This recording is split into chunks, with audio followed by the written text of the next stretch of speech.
Hi, I'm Sky.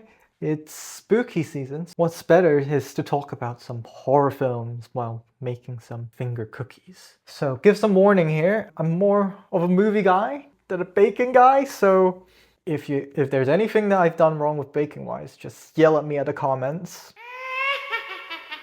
Today we're following this recipe from Tex and Aaron. We're making some witch finger cookies. So we need butter.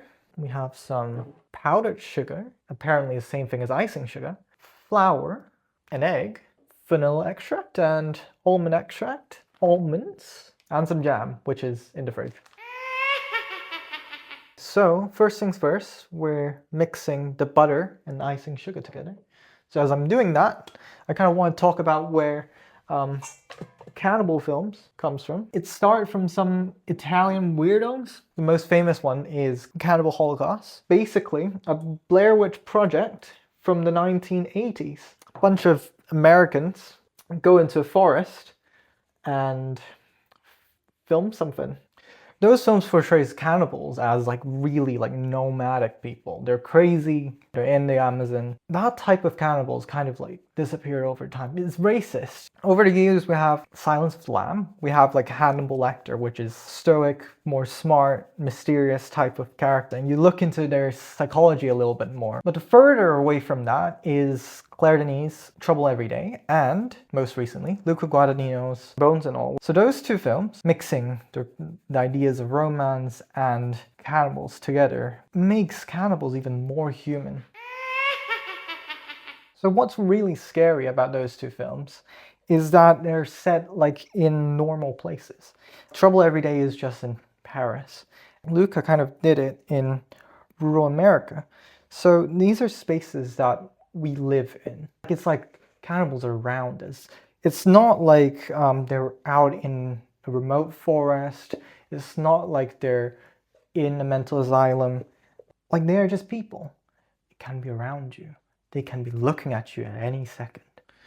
Now that I've kind of mixed it till it's a little bit fluffy, it's now time to crack the egg.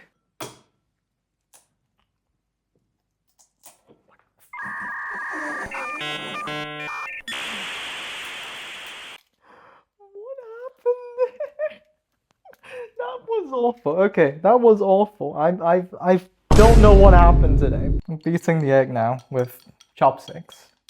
The right way to do it. So, after that disaster, now it's time for the extract. Vanilla extract, almond extract. I didn't expect it to be this liquidy.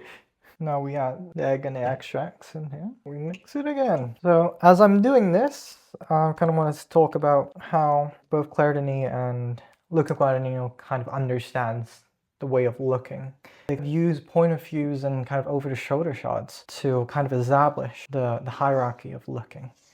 For this shot, Timothée Chalamet is kind of walking towards this carnival worker, and we are looking at from his perspective a little bit.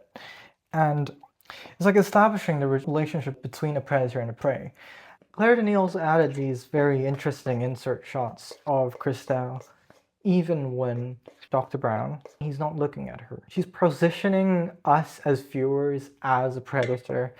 And it kind of also amplifies it a little bit once we get to the end of the film, when those two comes into the same frame together. That becomes even more provocative. They're not films that glorify cannibalism in any sense. It's just trying to talk about that power imbalance when it comes to relationships. And even further, it's also how we consume food as well as I'm making. So now I've mixed it quite a bit. Now it's time to sift some flour in. To keep adding on to what I was saying, these cannibals, they kind of hide everywhere. Both films kind of focus on how they hide their true colors from everyone. Trouble Every Day, we see a relationship of someone hiding a cannibal and a cannibal hiding the true colors from everyone. And you have in Bones and All, where Maren was protected by her father inside her house, just so she don't go out and eat people. Eventually, in both films, the desire for human flesh is so overwhelming, and it's not something that human can control or contain. So in a sense, that kind of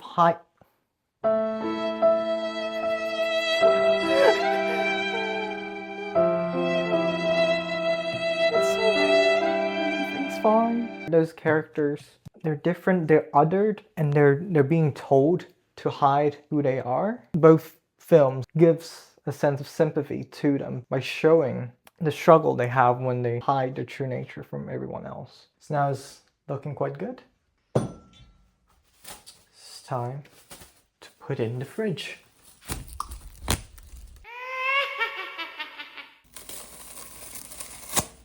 So we've put this in the fridge for 2 days, so now this is how it looks. Oh my god.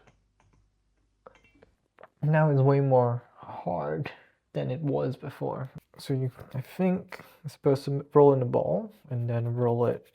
I think I found out a trick. You can do it on your palm like that. It's kind of already giving that finger shape. That's pretty good. I think I'll press it down a little bit. Now I should probably get back to talking about the films. In Trouble Every Day, Dr. Leo trying to mold the relationship in a certain way with Chloë. He has a mentality of, I can fix her, even though she's a cannibal, because I'm a doctor and I can figure out a way to fix her. But it didn't really work, did it? In Bones and all, there is a different power dynamic when both Maren and Lee, they're both cannibals. So they have a mutual understanding when it comes to who they are. There's a moment between those two. They're just as if they're just normal humans. They're not, you don't feel that they're cannibals even though they're talking about their past. Inside the film, you can feel sympathy for them. Maybe it's just acceptance. Maybe cannibals can love as well. So we've now got our fingers shaped, and we also took the liberty to do some other shapes as well. Now we put some almonds on each of the fingers, and then each of them will have some grooves on them. So we've baked the other 2 trays of cookies, so now it's time for this one with all of the fingers. Ooh. Put it in for around 10 minutes. See how it goes. A few moments later. We've let the cookies cool down a little bit, so it's the final step. It's the jamming of it. So as I'm smothering these fingers with jam, I'll have to tell you this is my first YouTube video, and I'm doing this multitasking thing with talking about a film while baking. So please let me know if this works. I'm gonna try out one of these, see how it tastes like.